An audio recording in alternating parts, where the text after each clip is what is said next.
Hello everyone! The Burning Legion has invaded Azeroth once again, and after Khadgar and the Kiran Tor teleport Dalaran to the Broken Isles, a Ravenhold courier approaches us with a message from Yorach Ravenhold himself. He requests our presence within the Halls of Shadows, where 3 different plans to obtain an artifact are ready to proceed. They want us to be their blade in the dark that vanquishes their foes, and it's up to us to decide which one to go for. All in good. Consider your choice carefully. Give me your ear, friend. I got a plan that's guaranteed to put worthy blades in them hands. In this case, we're going to go for the Dreadblades, a plan offered by Fleet Admiral Thetis, a member of the Bloodsail Buccaneers. He informs us that just after the Cataclysm, one of his best discovered a pair of golden cutlasses unlike any you've ever seen. The moment Eliza touched them, she had a vision of herself conquering city after city, commanding a crew of lost souls. You may doubt such a grand tale, but it indeed came to pass. The Dreadblades have claimed countless souls, and now we are coming for them. That'd be a fine choice. Come here. I'll share the finer details of my plan over a mug or two. They've tracked Eliza anchored off the coast of Azuna on the Broken Isles. Now the pair of cursed blades that she found, it made her the scourge of the South Seas. She also stole one of the best ships, the Horizon's Edge, and if we help them take back their ship, they'll help us out with obtaining the blades. Stop by and that's the spirit. I'll meet you in Booty Bay. Listen up. Raise a mug for the outlaw that's gonna take the Dreadblades from that blasted Eliza's cold, dead hands! Just let me know when you're ready. Eliza won't know what's coming for her. Stop by anytime. Hoist the sails! Reel in the anchor! Ready yourselves, you salty dogs! Azuna awaits!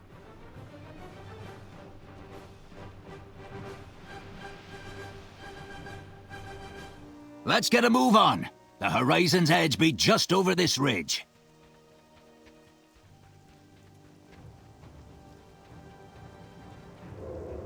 You sneak past the guards and make sure the first mate sees our side of things, hmm?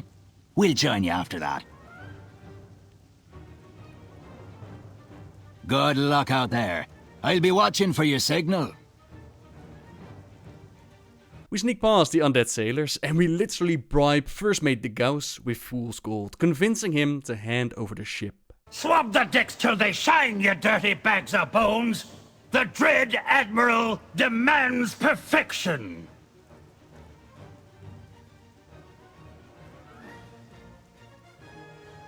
Now that's an offer I can't refuse! Fall back to the temple. They can have this pile of driftwood.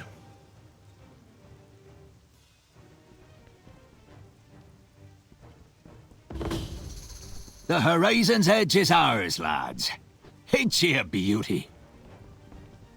You'll be finding Eliza in the temple ruins ahead. Keep your wits about you. Her whole crew's onto us now.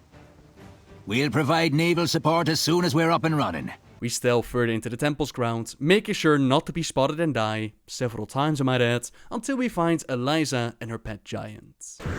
So, you're the one who stole my ship and killed my crew.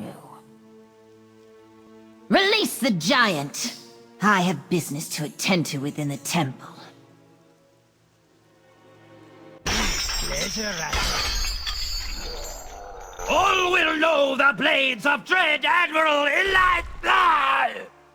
Lord Brinebeard stands in our way of gaining entry into the temple, so we have to bring him down, and thankfully, Thetis and his crew, they're offering cannon support, making the fight a little bit easier. As we battle with the giants, let's talk about the history of the blades, and why all these pirates look like they could play their part in Pirates of the Caribbean. The weapons they were going for, the Dreadblades, they were not forged on Azeroth. They were designed to trap weak, greedy minds by the Burning Legion. The Bloodsail Buccaneers surely had no idea at first that they were meddling with the Burning Legion. By the end, it seems they assumed that they had snatched a piece of forbidden power from under the demon's noses. But if they believed there would be no consequences for their gifts, they were tragically mistaken. It was not happenstance that these weapons fell into Admiral Eliza Gorblade's possession. It was planned and carefully executed by a Burning Legion commander with plenty of experience corrupting fools and turning them against their own worlds. These cutlasses were meant to do that here on Azeroth. The editor who created these cutlasses is named Talgov. Now, it's impossible to say for certain when he first began to study Azeroth and its inhabitants, but it is certainly no accident that he crafted a pair of weapons that caught the eye of a pirate's crew's leader. Talgov's role in the Burning Legion is to help Kil'jaeden corrupt the native populations of different worlds. He has brought down countless civilizations, and he knows how to tempt mortal hearts. Sometimes he has found heroic champions who could be turned, but very often he has discovered willing minds among those who live on the world's fringes. For those who are like, hey, I remember Talgov from somewhere, that's because Talgov used to be good friends with Velen the Prophet before Sargeras showed up on the world and offered them a spot within the Legion. Velen was granted a vision from the Naru, showing him that joining Sargeras was a very bad idea, but his fellow leaders, Kil'jaeden and Archimonde, they disagreed. They did not trust the vision and they wanted to join. Behind their back, Velen tried to convince as many of his people as he could to stay away from the Legion, and to help him move where he could not, he asked his old friend Talgov to aid him. Talgov was skeptical at first, but when Velen linked their minds and showed him the dark visions he had been granted, Talgov quickly agreed, or at least so Velen thought.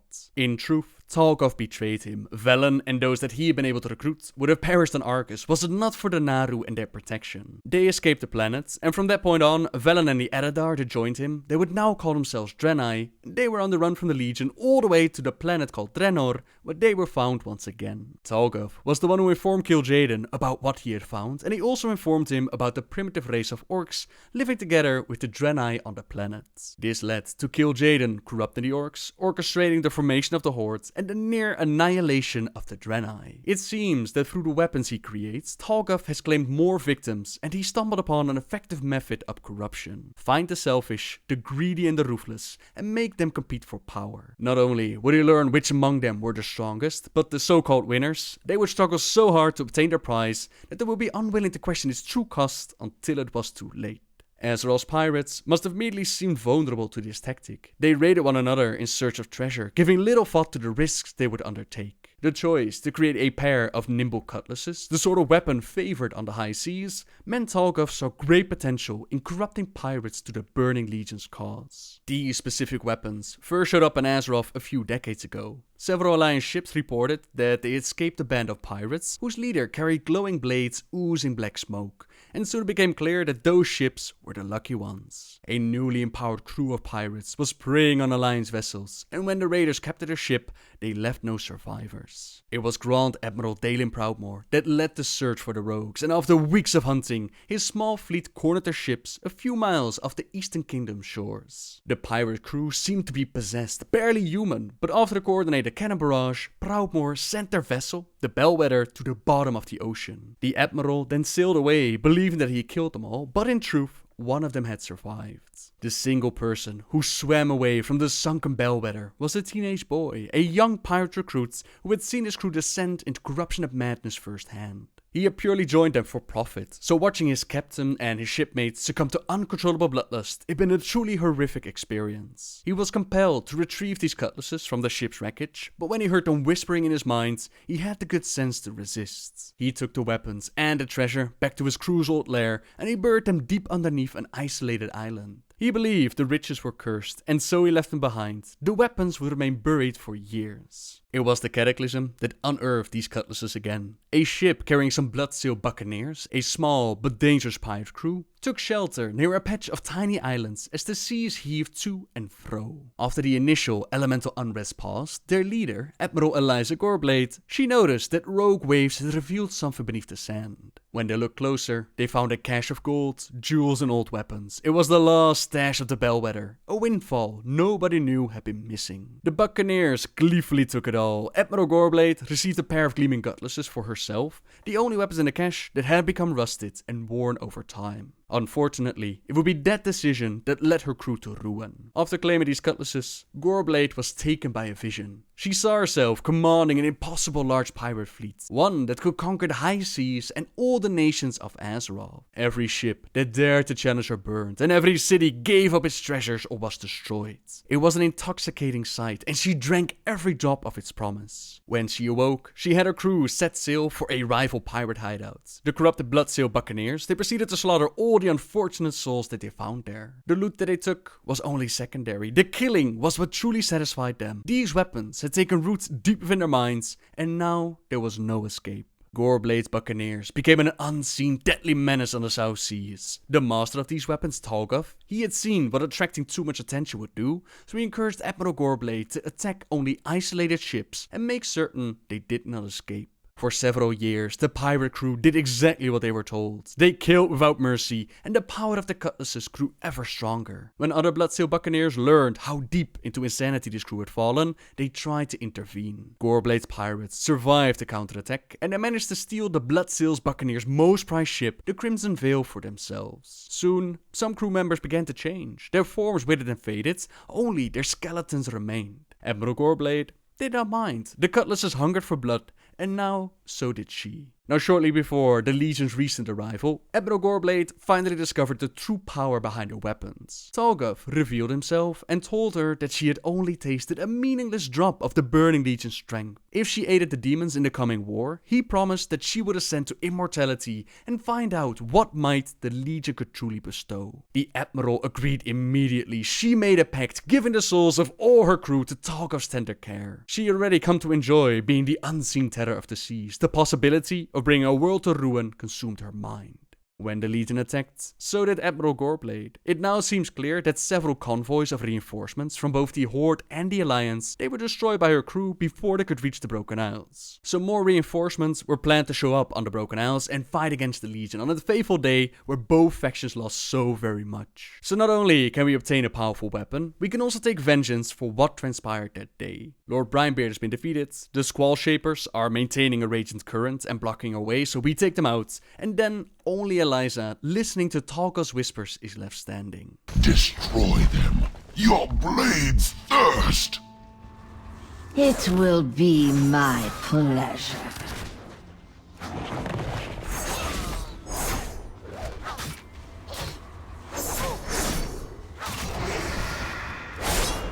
I have already seen my destiny. You are not a part of it. I am the scourge of the seas, the fear in sailor's heart. You are nothing!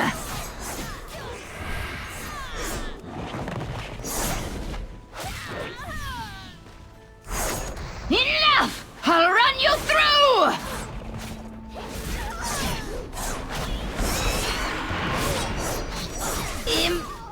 Impossible!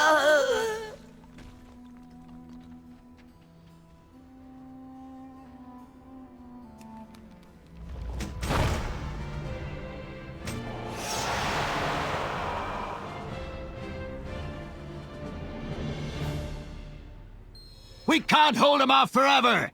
Get the lead out of your boots and get out of there!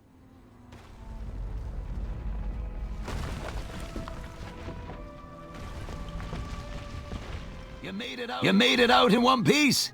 Ah, and you have him! I've seen no finer swords in all my days.